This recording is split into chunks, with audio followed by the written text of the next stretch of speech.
bueno, ya está aquí con nosotros Federico. Federico, muy buenos días, ¿cómo estás? Buenos días a todos. Espero que todos estén bien. Gracias, Federico. Pues con una triste, triste noticia el día de ayer, digo, tenemos tres temas, pero si quieres iniciamos con este.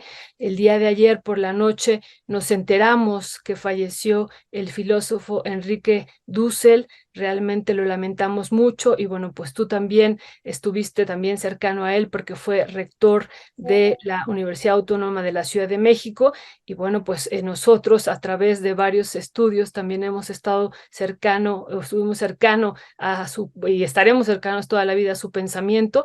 Hay una obra extensa, Federico y querida audiencia, pues más de 70 libros que él escribió y pues mucho de sus textos dedicados a varios temas, entre ellos la filosofía de la liberación, la ética de la liberación, pero también al marxismo, querido Federico. Hay textos realmente pues que nos han marcado, pues por ejemplo este texto de Hacia un Marx desconocido o también el estudio que me parece que nadie más ha hecho en este país de la forma como él hizo de la parte teológica del marxismo, las metáforas teológicas de Marx, que así le llamó, y bueno, el último Marx de 1863 a 1882 y la liberación latinoamericana, y bueno, muchos textos que también van en otro sentido, por ejemplo, este de 1492, El encubrimiento del otro, y pues varios que creo que la audiencia nos podría ir comentando, insistimos,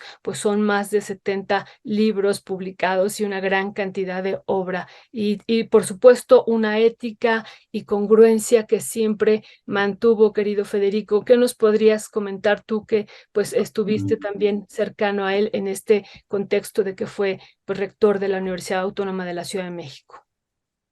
Am, bueno, te comentaría que en realidad cuando me tocó colaborar con don Enrique en la UACM, era la tercera vez que se nos cruzaban las veredas.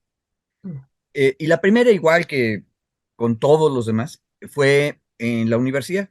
Este, Dussel daba clases en la UAM y en la UNAM. Su cátedra permanente estaba en la UAM, pero siempre andaba por filosofía y letras de la UNAM. Y un día un amigo pedagogo, Francisco Argüelles, que por cierto, a este amigo, Dussel fue uno de los que le ayudó a hacer su tesis de licenciatura, eh, me invita a una clase sobre la lógica de Hegel que juro por Dios que no terminé de entender. Súper complicado, pero yo quedé admirado de el hombre. Pero no entendí muy bien la lógica de Hegel, pero sí entendí la idea de otredad que tenía Dussel como filósofo. Y me llevé un librito suyo, que por aquí lo traigo, por cierto, el de Filosofía de la Liberación. Sí. Esta es una edición de 89, pero el libro es del año 76. Es Filosofía de la Liberación, su gran aporte, y tiene dos ideas fuertes, que es el centro hegemónico, geopolítico, es el que da el ser filosófico. Y uno dice, bueno, el señor está hablando de filosofía y cosas rarísimas. No, está hablando de la realidad. El otro concepto, aparte del centro hegemónico, es la otredad. Y la otredad es el pobre que exige la justicia de comer igual que nosotros. Bueno, es muy complicado de decir, pero la cosa es que esas cosas me impactaron. Yo me fui a estudiar a Estados Unidos y uno de los libritos que me llevé fue ese. Y era muy pertinente porque el imperio dice que es el ser y dice que existe y que no existe. Hoy lo estamos viendo. El imperio dice que Israel existe y que Palestina no existe. Este, y la realidad, la otredad, los pobres, oprimidos, despreciados, de repente nos agarran y nos dicen, gritando, tengo hambre y tengo derecho, soy igual a ti. La pregunta es, ¿qué vamos a hacer nosotros que estamos este, cómodos en el centro y felices con esa demanda que recibimos? Bueno, ese es Dussel, el filósofo, el profesor. Primera vez que lo conocí, me llevé el libro, todo muy académico, ¿verdad? Bueno, segunda vez que me crucé con él, en Chiapas. Ujú. Y el hombre que hablaba que daba cátedra, que era como profeta del Antiguo Testamento, estaba callado escuchando a catequistas y a diáconos indígenas.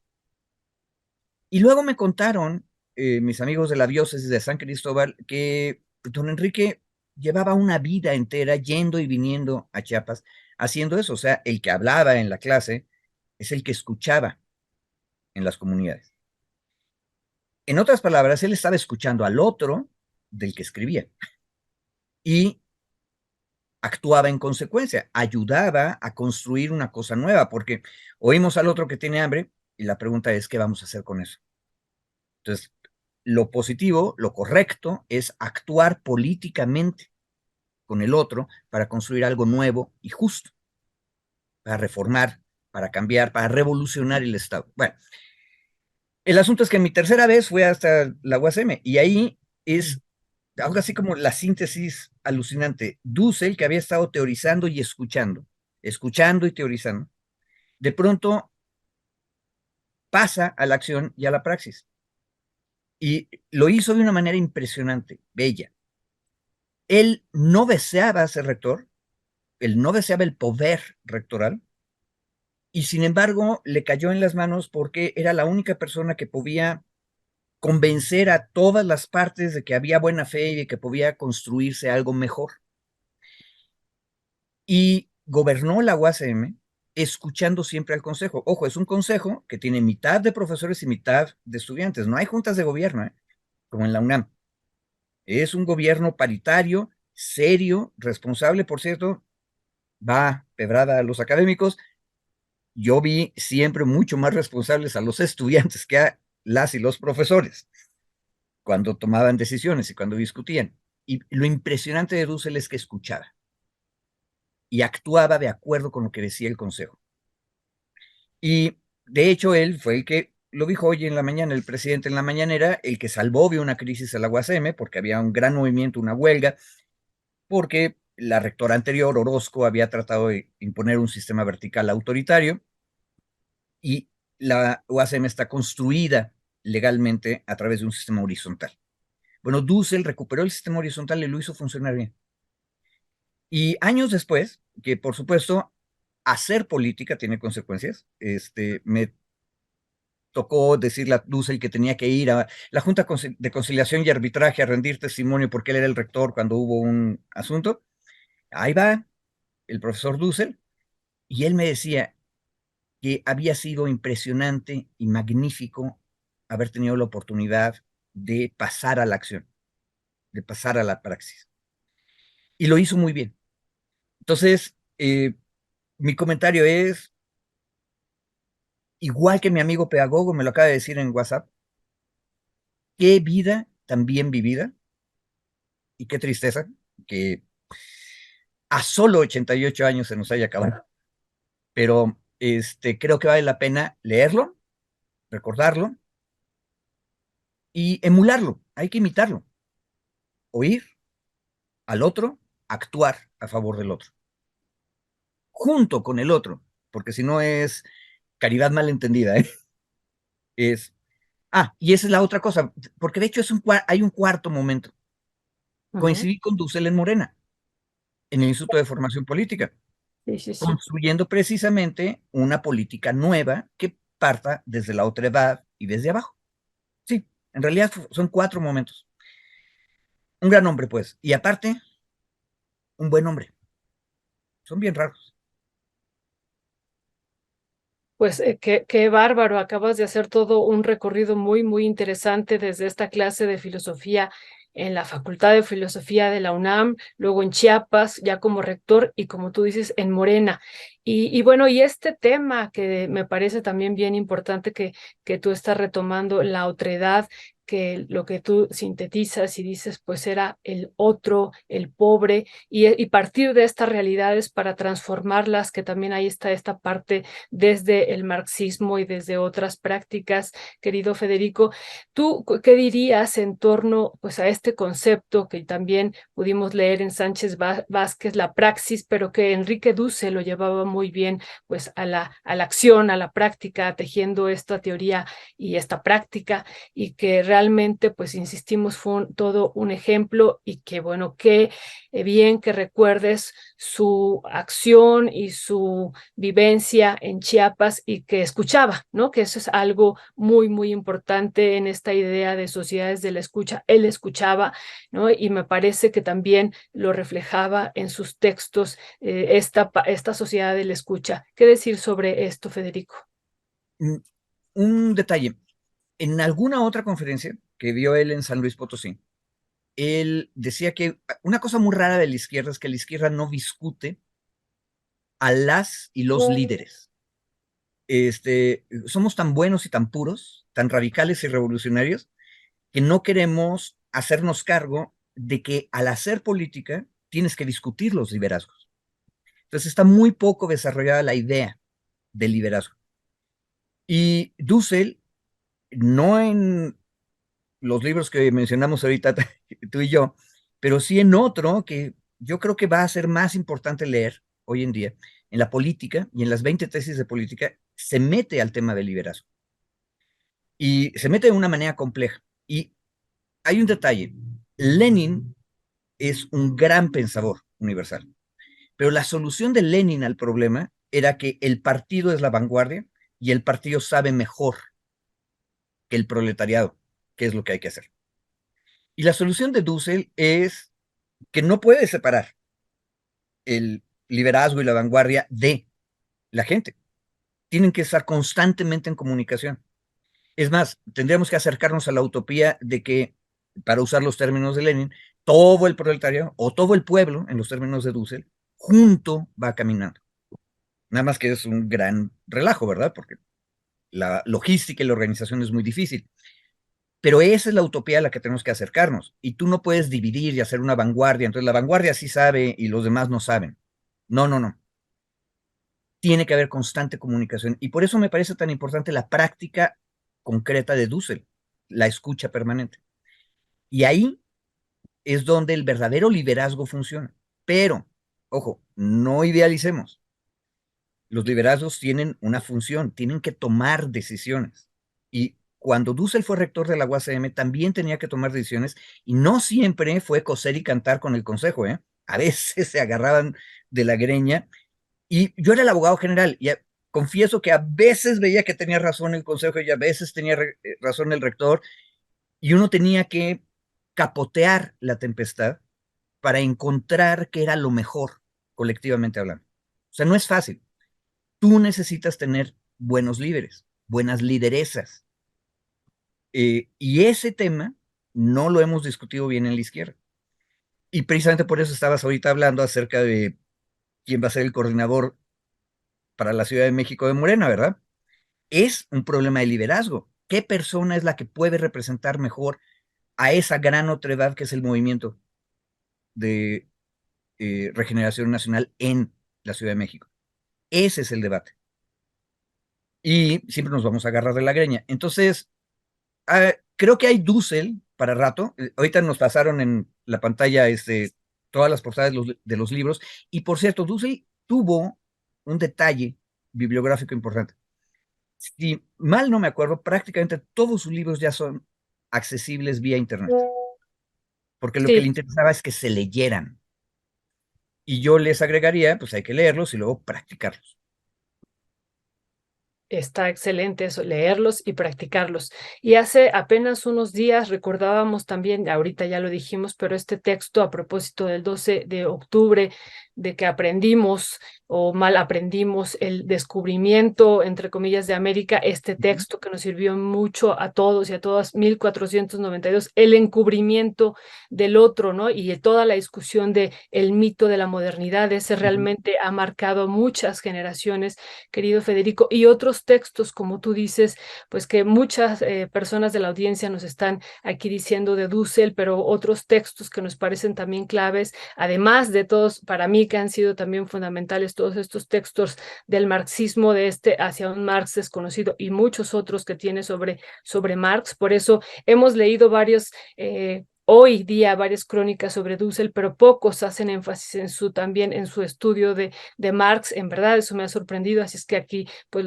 estamos haciendo énfasis en esto. Y estos otros textos que también nos parecen muy importantes, que tú ya decías, ¿no? De las 20 tesis de política, las 16 tesis de economía política, que también son buenísimas, y las 14 tesis de la ética, y otros muchos textos, y que como tú dices, a él le importaba que todas y todas tuviéramos acceso a ellos, y todos están en su página prácticamente de manera abierta, y también sus conferencias, así es que también invitamos a la audiencia que pueda pues verla, consultarla. Ya hace ratito Leonardo nos hacía el favor de poner pues las diferentes portadas que, como dices, pues las podemos descargar. ¿Con qué cerrarías de este tema de pues de esta pérdida, pero que se queda para siempre, se quedará para siempre? Enrique Dussel, muy querido, por cierto, por todos sus miles y miles de estudiantes que tuvo en la Facultad de Filosofía, y también, no solo ahí, como tú dices, en la UAM de Iztapalapa, y bueno, pues para muchos otros que no fuimos directamente sus estudiantes, pero que siempre seguimos su pensamiento. Pues, ¿con qué cerrarías este tema, querido Federico? A ver, dos cosas. En esa clase en la que yo sigo sin entender la lógica de Hegel, nada. Otra cosa que sí entendí es una anécdota que él decía. Él decía, a ver, Marx hizo la crítica de la economía y la planificó en varios tomos, pero solo alcanzó a escribir y revisar la edición del primero de los tomos. Los Sí. demás, y creo que son el 2 y el 3, pero tú eres más experta, los evita a partir de los manuscritos de Marx Engels. Pero en realidad creo que iban a ser como 7 u 8. Pero esa era la crítica de la economía. El plan grande era hacer también la crítica de la política, la crítica de la cultura, la crítica de los distintos aspectos de la sociedad, algo así como 10 grandes capítulos. Y Dussel decía, bueno, pero es que ese hombre no tenía medida, ¿verdad? O sea, quería abarcarlo todo. Ojo, yo creo que Dussel también tenía ese defecto y, y trató de abarcarlo todo y lo hizo muy bien, lo hizo con orden y sistema. Pero la otra cosa que yo creo que hay que recordar de Dussel es algo bien importante. La filosofía no es hablar de los filósofos de antes, es hablar de la realidad. Y por eso su gran aportación es esta idea concreta, práctica de la otredad. El otro es la mujer y el hombre oprimidos, excluidos del sistema, que nos dicen que son iguales a nosotros y que tienen derechos igual que nosotros. Y nos llaman a que juntos construyamos algo más justo en este mundo, en la realidad. Este, Dussel era muy buen profesor, pero él no quería ser profesor que enseñaba la filosofía de otros. Lo que quería era que pensáramos nuestra realidad, es decir, que hiciéramos filosofía. Y no hay filosofía que no sea praxis. Y ahí está otra vez Marx, ¿verdad? O sea, no hay que hablar del mundo, hay que cambiarlo. Este, qué buenos 88 años, por cierto. Ojalá tuviéramos más gente como él. Así es, y bueno, ayer comentábamos con varios compañeros de la UNAM, pues que se están yendo todos, y nos están dejando, así es que pues es triste la noticia, pero queda todo su legado, y como tú dices, hablar, no solamente hablaba, sino llevaba a la práctica lo que él decía, y eso también es importantísimo, y siempre en esta idea de transformar la realidad. Y pues bueno, al último de años de su vida, pues estuvo también, como tú dices, militando en Morena, y eso también nos parece muy importante.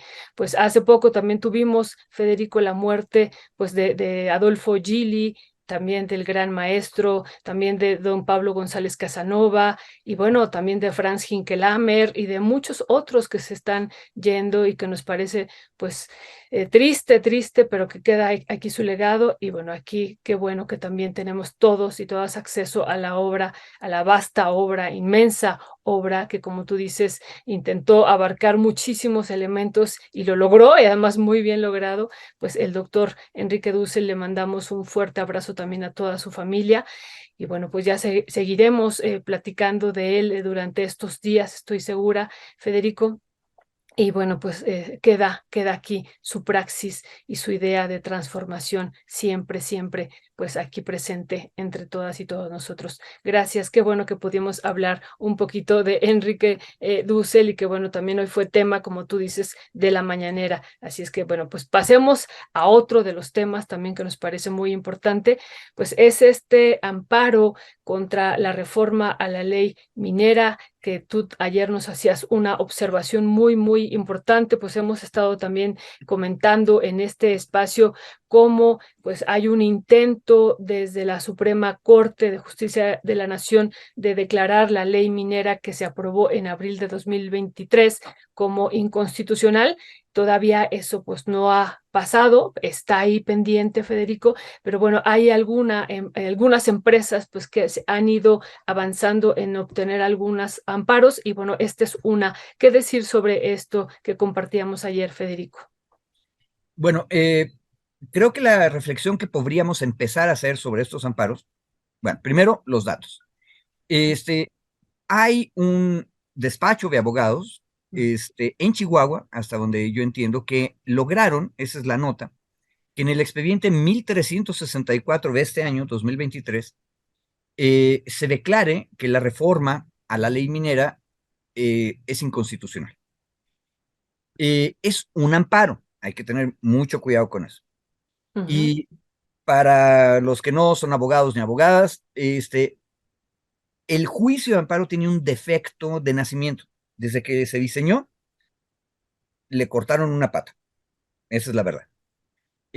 Un juez de distrito, que es el que analiza un amparo como no tiene el poder de declarar que una ley definitivamente ya es inconstitucional y no se puede aplicar. Ese poder no lo tiene un juez de amparo. Ese poder solo lo tiene la Suprema Corte. Y para que un amparo llegue hasta la Suprema Corte, pasa mucho más tiempo que el que lleva este amparo ahorita. Entonces, ¿qué es lo que ganaron este despacho de abogados en Chihuahua representando a unas empresas mineras? Que para esas empresas mineras, nada más para ellas, en este momento, que es la primera sentencia de amparo, al parecer, esa ley no aplica. Y esto de que solamente a los quejosos del juicio de amparo los protege el juez de distrito, se llama el principio Otero. Mariano Otero, que por cierto Enrique Krause decía que el gobernador Alfaro era el Mariano Otero de nuestra época. Un horror. Mariano Otero era mucho mejor persona, pero Mariano Otero es uno de los liberales moderados del siglo XIX. Buscaba la protección de las ciudadanas y de los ciudadanos a través del juicio de amparo, pero le daba terror que un juez, ahora sí, un juez allá en Chihuahua pudiera destruir una ley federal. Entonces le cortó la pata a su juicio y dijo, solo aplica la protección a la persona que promovió el amparo, solo al quejoso, nada más. Esa es la cláusula Otero. Bueno, ahora, esa cláusula Otero es bien peligrosa porque significa que tú puedes tener una ley que es completamente inconstitucional, pero solo el que presenta el amparo va a ser protegido. Y eso sí gana el amparo, porque también podría perderlo y hay muchas cosas. Bueno, en este caso tienes un buen despacho de abogados, es una empresa que tiene mucho dinero para asegurar que el litigio se lleve bien y entonces lo gana. Pero solo protege a esa empresa. Los abogados defensores de derechos humanos hemos estado buscando de que la cláusula Otero se vaya quitando. Pero obviamente lo que no queríamos y lo que no queremos es que eso proteja a los grandes empresarios, ¿verdad? Bueno, entonces estamos a la mitad de una evolución. Este juicio de amparo, me parece, solo está protegiendo a esos mineros que defendió ese despacho en particular. Ahora, ¿cuál es el problema? Como la Suprema Corte ya introdujo en controversias constitucionales y en acciones de inconstitucionalidad la idea de que si hay defectos en el debate parlamentario, entonces puedo anular una ley. Ojo, y la Corte sí la puede anular para todos. Entonces, los jueces de distrito, allá en Chihuahua, allá en Campeche y en Chetumal, el juez de distrito va a decir, pues como la Corte ya dijo que yo puedo declarar inconstitucional porque estuvo mal el procedimiento parlamentario, entonces uso ese argumento y declaro inconstitucionalidad para este juicio de amparo. Y esto es peligroso porque si de por sí hay gentes que les parece que es malo que la Corte esté revisando el procedimiento parlamentario, yo creo que debe hacerlo, pero debe hacerlo bien, ya de veras. Y no lo ha hecho hasta ahora. Pero hay gente que dice, no, la Corte no tiene por qué corregirle la plana al Poder Legislativo. Bueno, el problema de esta sentencia de amparo que estamos comentando es que ahora todos los jueces de distrito, y creo que hay más de 600 en todo el país, van a poder hacer lo mismo. Entonces, si nos parecía peligroso o complicado que la Corte le corrija la plana al Congreso de la Unión, ahora resulta que todos los jueces, cada uno de ellos y ellas, pueden poner esa corrección. A ver, hay un paréntesis, querido Federico. Entonces, cuando tú dices todos los jueces de distrito, que son como 600, nos dices, en todo el país, podrían ir amparando a cada una de las empresas que, pues, así lo decida, a la de las empresas mineras, y entonces ya no aplicaría para ellas la ley minera. Exacto, Ujú. sumarse perfectamente. O sea, por acumulación, Sí, si todos los empresarios mineros presentan su amparo, ojo, y normalmente todos los empresarios mineros tienen dinero. Yo creo que las excepciones las vas a tener con los pequeños mineritos de carbón en Coahuila, en el norte, que ahí las empresas son diminutas y completamente marginales, pero esa es la excepción. Los mineros sí tienen la posibilidad de, como clase social, todos uno por uno ir presentando los amparos. Y el problema es que por acumulación lograrían lo que tú dijiste. Y eso yo creo que sí es indebido. Ahora, vámonos al fondo del argumento. Al parecer, porque la noticia que tenemos de este caso viene de los abogados que llevaron el asunto. Y obviamente el abogado lo que está diciendo es gané y gané muy bien, ¿sí? ujú, Entonces, no hay que creerles todo. Pero ellos dicen que el argumento fue, como no se discutió correctamente en el Parlamento, en el Congreso de la Unión, la ley minera, las reformas a la ley minera, entonces son inconstitucionales. Y esto es el principio de protección a la deliberación democrática. O sea, el Poder Judicial tiene el deber, y yo creo que sí es verdadero, de revisar que en los congresos, el federal y los de los estados, los legisladores discutan y deliberen bien las cosas y escuchen todas las opciones que hay y oigan la voz de toda la ciudadanía. Eso es un derecho humano a participar en los asuntos de ujú. gobierno.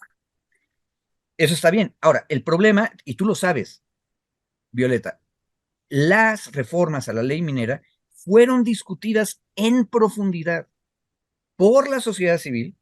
Había una presión social para reformemos esa ley, cambiemos esa ley, reformemos incluso la Constitución. Hay un gran debate social que termina en una iniciativa del presidente, luego se debate esa iniciativa y no solamente se debatió, se cambió. Tú reportaste bien cómo venía la iniciativa, luego qué cosas se cambiaron y qué cosa fue lo que se aprobó. Entonces, yo no entiendo, no puedo entender cómo el juez de distrito allá en Chihuahua dice que no hubo una correcta deliberación parlamentaria. En ese caso, por supuesto que hubo una correcta deliberación parlamentaria, a menos, y esto es lo peligroso otra vez, que lo que estén haciendo en el Poder Judicial es agarrar, perdón por la expresión popular, y se Ujú, pongan de cuentachiles, mm, de formalistas locos diciendo, ah, pero es que en ese momento usted debió haber dado 5 minutos para la deliberación y no lo hizo. Y a usted se le olvidó que el artículo 43, fracción B, decía que usted tenía que decirle señor y no señora, o ujú. cosas por el estilo. O sea, formalismos de procedimiento, y entonces se encuentran esos defectos y a partir de esos defectos dicen no hubo buena deliberación. Bueno, eso es ridículo. El caso de la ley minera a mí me parece que es muy claro, es público, es notorio que hubo deliberación, que fue una deliberación democrática y finalmente la mayoría votó y en ese sentido esa ley debería ser protegida por el Poder Judicial. Pero lo que estamos viendo es otra vez lo que yo he dicho en muchas cosas, o sea, las clases sociales que tienen recursos para pagar abogados y despachos y pueden aguantar los litigios, lo que hacen es terminar ganando procedimientos judiciales que detienen procesos de deliberación democrática que incluyeron a muchas más personas.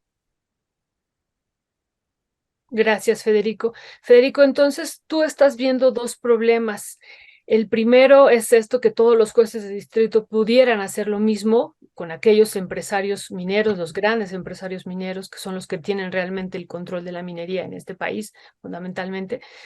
Y lo otro es esto que dices tú del proceso legislativo, que hubo un incorrecto proceso y una deliberación y que también entonces de ahí se pudieran agarrar pues estos jueces.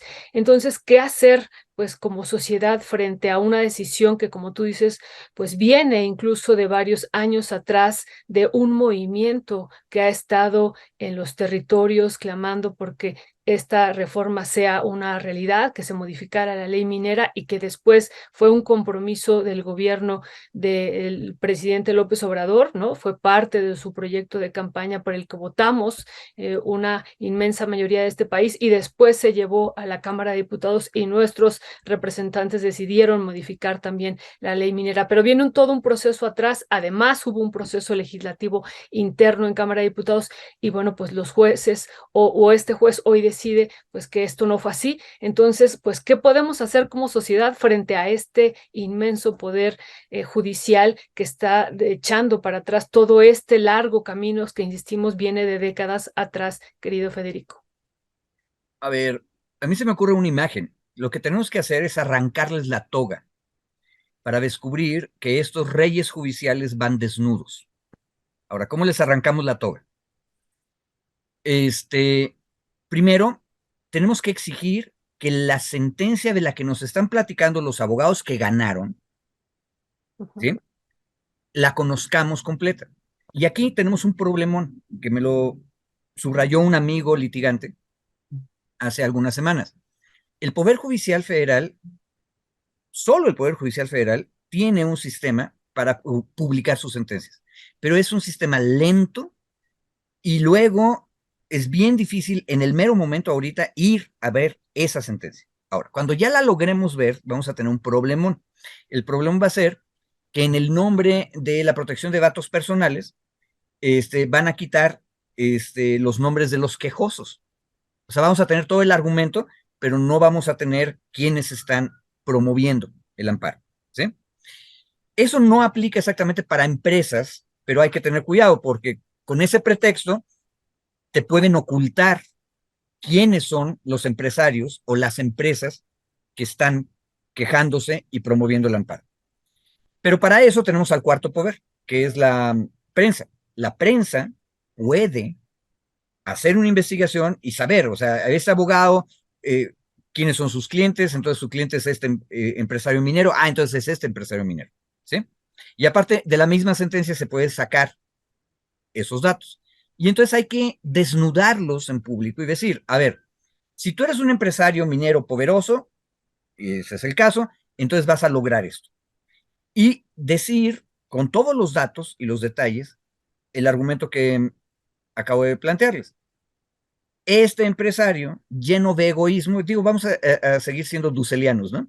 Ujú. Este empresario lleno de egoísmo, incapaz de trabajar con el resto de sus hermanos en sociedad, se ampara para seguir teniendo privilegios. Y un juez, en lugar de ver la justicia, lo que hace es darle la razón por detalles de formalismo. Bueno, ya que lo tenemos así, todos juntos en la plaza pública lo discutimos. Un detalle, ya se nos olvidó que la semana pasada hubo una especie de paso atrás de la ministra Norma Piña sobre el asunto de los fideicomisos. Ujú. ¿Por qué fue eso? Digo, la lectura más sencilla y pública es que la compañera Norma Piña vio las encuestas donde resulta que una inmensa mayoría de los encuestados pensaban que lo de los fideicomisos era una injusticia. Entonces, de repente, la opinión pública lo que piensa es que esos fideicomisos no deben estar. Y entonces, cuando el presidente ofrece, bueno, ¿por qué no usamos ese dinero para ayudar a Acapulco? Entonces, la ministra da un paso al lado y dice, sí, claro, adelante. Ojo, no ha terminado ese debate, ¿eh? Claro. Lo que dijeron es que van a platicar cómo. Pero eso te da una idea del poder que puede tener el público y la opinión pública en las cosas, pero entonces tenemos que hacer públicas las cosas. Y el problema es que el Poder Judicial Federal se tarda mucho. en darnos los elementos, o sea, la sentencia. Y ojo, yo siempre seré sospechosista en esto. Si un empresario minero poderoso tiene dinero para convencer con buenos abogados, ojo, no estoy hablando de corrupción a la mala, sino Ujú. simplemente tengo buenos abogados, hacen buenos argumentos y convencen al juez. De pronto también puede tener la tentación de decirle al Poder Judicial, oye, por favor, mi sentencia, ponla hasta el final y públicala dentro de 3 meses, ¿verdad? Eso puede pasar. O capaz de que no la publican porque se presenta una apelación y entonces como todavía no es sentencia firme, entonces todavía no se puede publicar. Y entonces sacas a la sociedad del debate. Ese es el problema del Poder Judicial, que muchas veces el debate es en lo oscurito, en el juzgado. Y se supone que es público. Todas las audiencias de amparo deberían ser públicas. Nadie va porque luego son muy aburridas, pero deberían ser públicas. Tenemos que mejorar el sistema de publicidad. Eso es otra cosa que hay que hacer. Pues bueno, hay que nada más recordarle a la audiencia este tema para pasar al otro que nos preocupa mucho. Logran abogados de Chihuahua amparo contra la reforma a la ley minera. Y bueno, aquí leerles en particular, digo, no sé si eso sirva de algo, pero como tú dices, hay que desnudar al rey que está en este proceso inmiscuido, Federico, y es el equipo de derecho minero y constitucional de S. Rubio, conformado por los abogados Pablo Méndez, también actual presidente del clúster minero de Chihuahua, y el abogado chihuahuense César Holguín, obtuvieron una sentencia que marca precedente en la defensa de los derechos de la industria minera. Ellos están hablando, ¿no? De que esto, de que marca, y lo vuelvo a repetir, marca un precedente de la defensa de los derechos de la industria minera. Y aquí, ligado, Federico, con el tema de la otredad, no sobre los derechos del medio ambiente, de los seres humanos y no humanos, de los territorios, de los pueblos indígenas y no indígenas, ¿no? Del mundo campesino, también de los núcleos agrarios, entre ellos los ejidos y las comunidades agrarias también, que han sido muchas de ellas también dañadas por esta actividad minera. No estamos hablando de eso, sino estamos hablando de la defensa de los derechos de la industria minera frente también a una inmensa pues cantidad de personas que han sido, insistimos, afectadas y dañadas, y que bueno, lo estamos viendo también hace unos días en la mañanera, pues esta denuncia que se sigue haciendo por parte de la Semarnat en torno, por ejemplo, al derrame que hubo en Sonora de Grupo México, y todavía los mineros que siguen después de la explosión de la mina de Pasta de Conchos, que siguen ahí enterrados, y los miles y miles de conflictos que tenemos en nuestro país también, que REMA, ¿no? Esta red mexicana contra la minería, pues ha estado recorriendo los territorios por décadas y décadas también, y pues ha manifestado, y otros, ¿no? El Observatorio de Conflictos Mineros y los asesinatos mineros, muchas otras cosas que tenemos, y bueno, pues hoy están, desde mi perspectiva, ya tú me dirás, pues ganando ellos, y hay muchos riesgos y peligros que están por venir. ¿Con qué cerrarías tú este tema, Federico?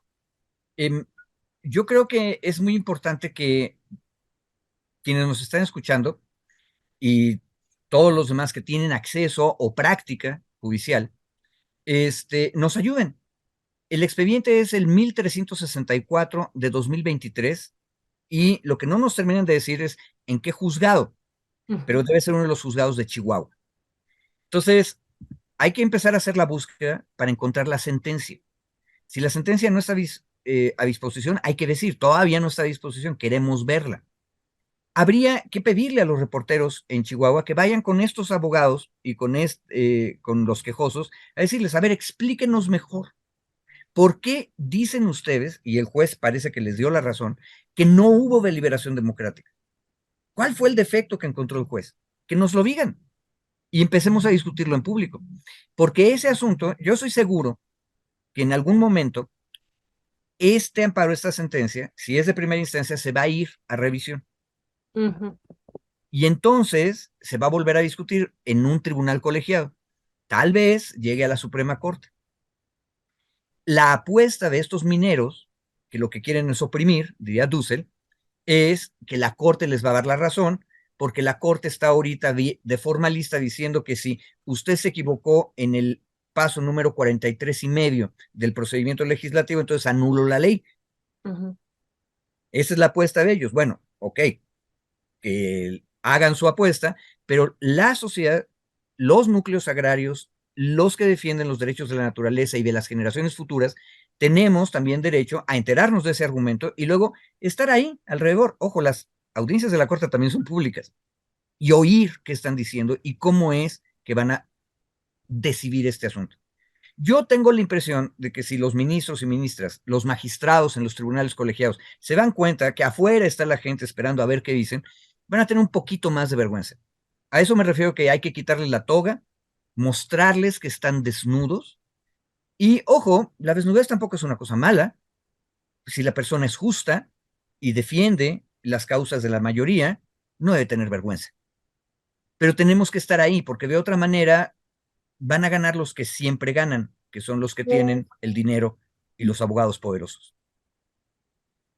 Pues sí, van a ganar como siempre, tú dices, los que tienen el poder y bueno, pues esperemos que esto no sea así y seguiremos pues con este tema que no lo dejamos, Federico, no lo dejamos y no lo dejaremos y sabemos pues los riesgos y ahora con lo que nos cuentas tú, pues hay más riesgos que no habíamos visto, así es que es muy importante también discutirlo contigo. Y hay otro tema que ya empezabas tú a abordar que nos parece también muy importante, es esto del dinero de los fideicomisos, de quién es, y decíamos ayer es muy pertinente este tema, porque hoy se inicia la discusión en Cámara de Diputados, ya fue aprobado en comisiones la semana pasada, la discusión del presupuesto de egresos de 2024 y realmente vamos también a ver una batalla durante estos días. El día jueves tiene, por lo que entendemos, que estar aprobado ya en el Pleno, así es que viviremos unos días intensos y mucho de la discusión pues es este dinero que hay en los fideicomisos. Federico, ¿qué decir sobre este tercer tema? Mira, el argumento que más pesó durante la movilización para defender a la Corte y a los fideicomisos, esta marcha blanca. Por cierto, insisto, el color blanco en la historia política, nos diría Dussel, es la representación del viejo régimen, del régimen monárquico y de privilegios. Pero supongo que los que fueron a marchar y se vistieron de blanco no se acordaron de eso. Hay que leer historia. O capaz que sí se acordaron y se vistieron de blanco a propósito, entonces son monarquistas, pero bueno, quién sabe. Pero tenían un punto de razón. En política todo mundo tiene algo de la razón. El punto de razón es que en por lo menos dos de los fideicomisos, y de hecho creo que son los más grandes, el dinero estaba ahí para asegurar pensiones complementarias. Eso fue lo que entendimos todos.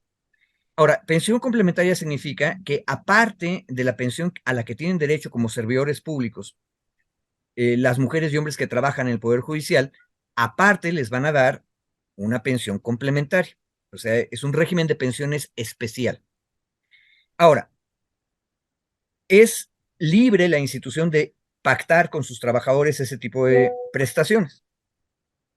Mi opinión personal es que es una injusticia porque tú tienes un régimen especial en Pemex, otro régimen especial en el Banco de México, otro régimen especial en Nafinsa, y los regímenes son tan horribles que en realidad no son derechos extras, son privilegios, porque la inmensa mayoría de la gente solo tiene acceso, es más, y a veces ni eso, a la pensión del IMSS o la pensión del ISSSTE. Bueno, pero el asunto es este, cuando tú pactas ese régimen de pensiones, normalmente el dinero no lo pones en un fideicomiso, lo presupuestas. Y por eso tienes razón, es muy importante discutir el presupuesto. El presidente dijo con toda razón que no se van a tocar los derechos de los trabajadores. Y ahí hay un implícito. El implícito es que los derechos de los trabajadores tienen que estar proveídos, o sea, con suficiente dinero en el presupuesto. Ahora, la otra cosa que sabíamos de los fideicomisos es que no se habían usado mucho. ¿Por qué? Porque todo este régimen en el Poder Judicial Federal empezó apenas en el año 1996. Entonces es bastante natural que haya relativamente pocos pensionados dentro de esta nueva Suprema Corte de Justicia, Poder Judicial de la Federación, a partir de 1996. Ya sé que suena que es mucho, 25 años, pero como dijo el tango, 20 años no son nada. En realidad es apenas un cuarto de siglo y acuérdense que las pensiones tradicionales, en el ISSSTE, por ejemplo, la persona trabajadora tenía que, si era hombre, trabajar 30 años y si era mujer, 28. Entonces, apenas estaríamos llegando al punto donde mucha gente va a empezar a pensionarse con este régimen especial. Eso me explica a mí por qué salieron a marchar, porque ellos tienen la expectativa de esas pensiones. Entonces, si les hacen los fideicomisos, ellos piensan, voy a perder eso. Bueno, no necesariamente. Ese dinero no tenía que estar en los fideicomisos, tenía que estar en el presupuesto. Uno. Pero dos, a ver, ¿de qué tamaño es esta pensión extra? ¿Por qué solo los trabajadores del Poder Judicial tienen ese privilegio? ¿Por qué no lo tienen todos los trabajadores del Estado? Esa es una discusión que nunca nos dimos, nunca nos dieron oportunidad de tenerla en público. Y eso es malo, porque la creación de privilegios para secciones de la burocracia lo que hace es dividir y vencer. Es una mala política. Bueno, por eso es importante ver si en el presupuesto del Poder Judicial el Congreso va a aprobar recursos para que se cubran esos derechos. Pero también tenemos, Violeta, que discutir esos derechos. Y yo insisto, les va a sonar radical, una amiga magistrada me ha insistido una y otra vez, es que tú no puedes decir que es privilegio, son expansión de derechos, son derechos que van más allá del mínimo. Sí, el único problema es que yo hubiera preferido que diéramos el paso más allá del mínimo con todos los trabajadores del ISSSTE y no nada más con los del Poder Judicial. Ahí es donde está la injusticia y ahí es donde está el privilegio. Claro, y además otra cuestión, Federico, que hemos hablado, sé que va a decir la audiencia, pues que eso es una cosa y lo otro es otra, pero 60%, y lo hemos dicho una y otra vez, de la clase trabajadora, de los trabajadores de este país, pues no tienen acceso a ninguna pensión porque están en la economía informal. Y si nos vamos a Acapulco, entre el 70, o a Guerrero, perdón, entre el 70 y 80% están en la informalidad. O sea, es que las realidades pues son muy diversas y eso es lo que se cuestiona, ¿no? Que porque hay sectores que tienen grandes privilegios cuando una inmensa mayoría de la población no tiene ni siquiera acceso a una pensión por estar en esta economía informal y además, ¿no? Los grandes privilegios que se viven por una parte, no estamos hablando de todos los trabajadores del Poder Judicial, pero una parte de ellos, pues que llegan a ganar, decíamos, hasta 10,000 pesos al día, querido Federico. No nada más estamos hablando de la Suprema Corte de Justicia de la Nación, sino también de la Judicatura y de otras pues instancias del Poder Judicial. Y bueno, hablando en particular de estos fideicomisos, ¿te acuerdas que los dos primeros, incluso ahorita le acabamos de compartir a Leonardo otra vez estas imágenes que nos hicieron llegar los diputados de la Cámara de Diputados, que el primero de ellos nada más va para 25 personas? Por ejemplo, el de pensión complementaria mandos superiores son solo o hasta el momento para Eso. 25. Ese es el padrón de beneficiarios. Y el segundo, la pensión complementaria para mandos medios y personal operativo son 184 personas únicamente, ¿no? Únicamente, y bueno, pues eso también es parte de lo que se ha estado discutiendo. Si te acuerdas de esos Sí, datos que ahorita tú los estabas comentando, ¿no? ¿Querías exacto, decir? porque son los que ya se pensionaron. Sí. Y también por eso Hamlet, el diputado, nos decía, a ver, los que todavía no se pensionan, todavía no se jubilan, todavía no tienen un derecho adquirido, lo que tienen es la expectativa de un derecho. Entonces tampoco pueden decirlo. Y hay un detalle, Hamlet nos recomendaba que buscáramos una sentencia que todavía andamos buscando y no hemos encontrado, donde la Corte, respecto de trabajadores que tenían esta expectativa de una pensión, pero todavía no se jubilaban, y creo que era en una empresa privada, la Corte tomó la decisión de que eso no era un derecho adquirido y que la expectativa, por lo tanto, no podía protegerse. Y Hamlet, con un poco de tirria, pero yo creo que correctamente dice, pues lo mismo hay que aplicar acá. Los 25 y los 180 que ya están beneficiados, esos no puedes tocarle su derecho porque ya tienen un derecho adquirido. Esos. Pero todos los demás que todavía no se jubilan, no. Esos todavía no tienen un derecho adquirido. Y de nueva cuenta, ¿por qué el dinero lo tienen guardado en un fideicomiso? que lo guarden, que lo pongan en el presupuesto, no tienen que tenerlo en fideicomiso. Y nada más un detalle último. Hay un argumento que también es válido de los que se oponen a la desaparición de los fideicomisos, y es que algunos de esos fideicomisos incluyen dinero de los propios trabajadores. O sea, aparte de la contribución que guardaba la corte, ellos ponían algo de ahorro. Bueno, cuando tú disuelves un fideicomiso y tienes dinero que no venía del gobierno, lo que hace es devolver el dinero a sus dueños. O sea, eso es parte de la liquidación. O sea, ese derecho no se puede quitar. Entonces ahí hay una falsedad diciendo, entonces se van a robar el dinero que era de los trabajadores. No. En la liquidación lo que haces es devolvérselo o regresarlo a otro esquema que no sea un fideicomiso, pero que sea en el presupuesto de la corte. Y esa es otra manera. Pero si te fijas, Violeta, no hemos entrado al fondo. El mero fondo es el que dijiste tú. La inmensa mayoría de la población ni siquiera tiene acceso a una pensión. ¿Por qué estamos discutiendo pensiones especiales? Eso en mi tierra, y yo creo que en la tierra de todo mundo, no es un avance de los derechos, es un privilegio, es una ley particular que solo beneficia a una minoría. Gracias, Federico. Federico, y también ya estabas tocando tú este tema que la semana pasada aquí lo estábamos discutiendo con Jesusa, de por qué Norma Piña nos sorprendió, creo que nos sorprendió a todos, pero por qué Norma Piña en algún momento, después de que el presidente hace la propuesta de que los fideicomisos sean para la situación de la tragedia que se vivió en Guerrero después del huracán, y ella sale y dice, sí, pues se pueden usar los fideicomisos. ¿Cuál sería tu apreciación sobre esta declaración? Y que pues hemos escuchado incluso a la oposición decir se equivocó. Algunas partes de la oposición han dicho se equivocó. Otros han dicho no, porque ya de todos modos un juez había dictado que no se podían tocar los recursos. ¿Cuál sería tu valoración sobre esto, Federico? A ver, es obvio que es un posicionamiento político de la presidenta de la Corte. Ojo, entre quienes le criticaron o sugirieron una crítica, están también algunos ministros. O sea, algunos medios reportaron que algunos ministros dijeron, es que no nos consultó. Bueno, entonces nos da una idea de que ella está haciendo un posicionamiento político.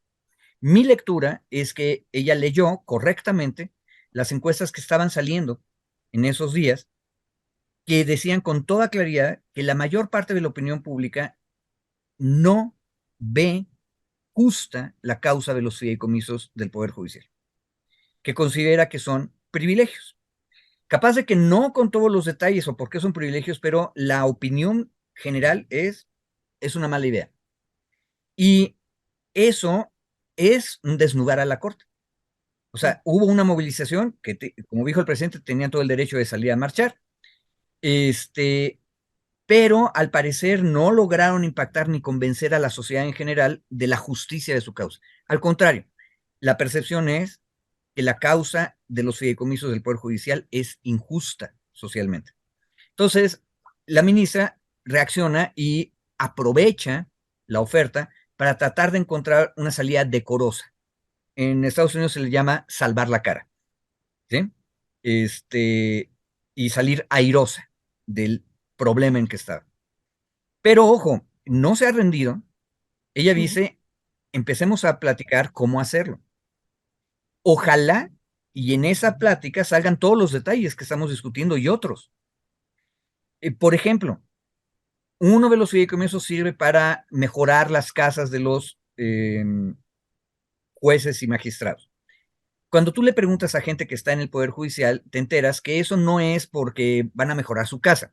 De pronto la prensa también se cebó un poco a la mala sobre eso y se imaginaba al juez escogiendo una sala de mármol para su casa. No, no Sí, es para sí. eso. Es cuando necesitas mandar un juez a un territorio donde se necesita un juez extra y no le vas a pedir que venda su casa donde estaba y se vaya a otro lado. Entonces es para ayudarles en eso. Pero cuando le comenté este asunto al diputado Hamlet, él me contestó de inmediato, a ver, seamos honestos, Federico, y me lo dijo bien clarito, qué tanto está realmente el Poder Judicial atendiendo en el territorio a la población. Y tiene toda la razón. Él tenía la experiencia de Jalisco, pero yo tengo la de Chiapas. Jamás han puesto un juzgado de distrito, ni siquiera provisional, en San Cristóbal de las Casas, lo cual me explica por qué los pueblos indígenas jamás han hecho común presentar amparos, porque para eso tienen que subir a San Cristóbal y luego bajar a Tuxtla Gutiérrez. Es O ridículo, venir ¿verdad? caminando hasta la Entonces, Ciudad de México, como lo hicieron durante años, querido Federico, ¿no? Para pedir algún derecho, caminando. exactamente, exacto. Entonces resulta que tienen dinero en un fideicomiso para ese asunto, pero no lo están usando correctamente. Y otra cosa que también habíamos discutido aquí es, ¿por qué tienen jueces especializados en competencia económica y no los tienen en derechos de los pueblos indígenas? Ojo, por cierto, ese dinero de ese fideicomiso hubiera servido para montar una sala especial en derechos de los pueblos indígenas y especializada. Y la excusa es, ay, lo que pasa es que en la ley que salió no decía en ningún transitorio que teníamos que hacer eso. A ver, tu trabajo, este Poder Judicial de la Federación, es atender a la sociedad. Si ves que se necesita especialización en un tema, pues creas el juzgado y aparte hasta tenías un dinero para eso. Entonces la pregunta es, ¿por qué no usaron el dinero para lo que decían que lo iban a usar? Y en eso se vuelve a demostrar, esos fideicomisos son injustos. Mejor discutamos todo lo que acabamos de decir en el presupuesto. Ojo, y nos podría salir más caro, ¿eh? Eso hay que decirlo. Pero yo creo que la idea de austeridad republicana del obradorismo es muy clara, en el sentido de que yo estoy dispuesto a gastar más siempre y cuando lo que voy a gastar esté bien gastado. Pero dime entonces de qué se trata, en dónde lo necesitas y lo vamos presupuestando. Esa discusión es la Cámara de Diputados. Pero no, lo que está haciendo la oposición es jugar a litigarlo todo, enredarnos en la discusión en la prensa, pero ni siquiera eso le salió bien. Por eso creo, la ministra Piña se da cuenta de que están perdiendo la batalla mediática y entonces trata de aprovechar para salvar cara. Ojalá sea eso, porque también la otra interpretación oscura y pesimista, yo soy el pesimista de mi familia, por cierto, es que nada más es una trampa para bajarle un poco el fuego que los está quemando, distraernos y seguir en la misma. Ojo, la Claro. oposición en el Senado por lo menos ya dijo que van a presentar la acción de inconstitucionalidad. Y la última vez que los vimos, por cierto, los vimos casi, casi marchando juntos, ¿verdad? Sí. Entonces, capaz de que es nomás una trampa. A mí me tranquiliza que sí es de veras, porque si hasta el ex secretario del Trabajo, Lozano, este hombre tan enojón, este horrible hombre de derechas, regañó a la ministra Piña, por haber aceptado la propuesta del presidente, bueno, capaz de que sí, es de veras. Pero vámonos prudentes y vamos discutiendo los detalles. Ahí es donde está el diablo, normalmente. Claro, en los detalles. Querido Federico, se nos está terminando el tiempo, pero yo quiero preguntarte de otro tema. Nada más leo dos, tres comentarios. Irene Martínez Ríos, bravo, súper abogado, gracias. Hay muchos, muchos agradecimientos, Federico, por tu explicación y por tu profundidad en los análisis.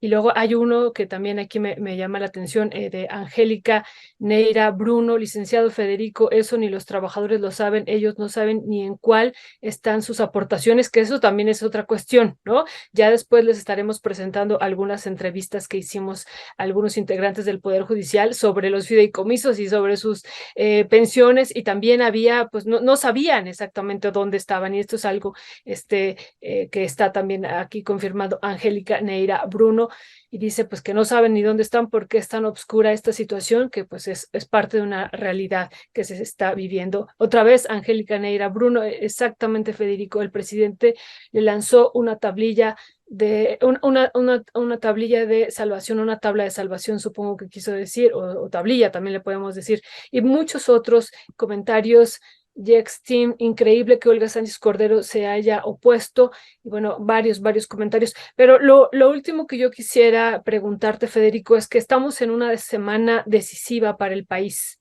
Decisiva, en verdad, esto de que se van a nombrar, se va a nombrar el coordinador de la ciudad, coordinadora de la Ciudad de México para la defensa de la transformación, pues puede definir el futuro de esta ciudad, pero también decíamos de Morena. Y a ver, quiero pedir tu observación y valoración sobre esto, si tú coincides en eso, pero también hacia el proceso electoral y hacia futuro. Decíamos que una parte importante, o una parte, no digamos, pero una parte de la izquierda de la Ciudad de México no está de acuerdo en la candidatura de Omar García Harfuch. Y bueno, y hay una parte dentro de Morena que tampoco está de acuerdo. ¿Cuál sería tu valoración si tú estás de acuerdo? Además, agregarle lo que decíamos, en esta semana es muy probable que se nombre al rector. Ya había hoy rumores de que hoy probablemente de la UNAM, hoy se nombrara o el día viernes a más tardar. Y bueno, lo del presupuesto y otros elementos que están definiendo también hacia futuro, pues varios cuestiones aquí a nivel nacional. ¿Qué dirías sobre esta semana, Federico?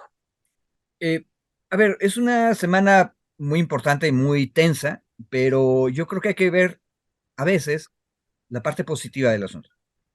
No siempre, acuérdense, el pesimista siempre espera lo peor y así lo que venga siempre es ganancia. Pero para no pasar al suicidio, veamos los puntos brillantes. Yo creo que en todo lo que acabas de decir, excepto en la UNAM, por cierto, lo que tú tienes es a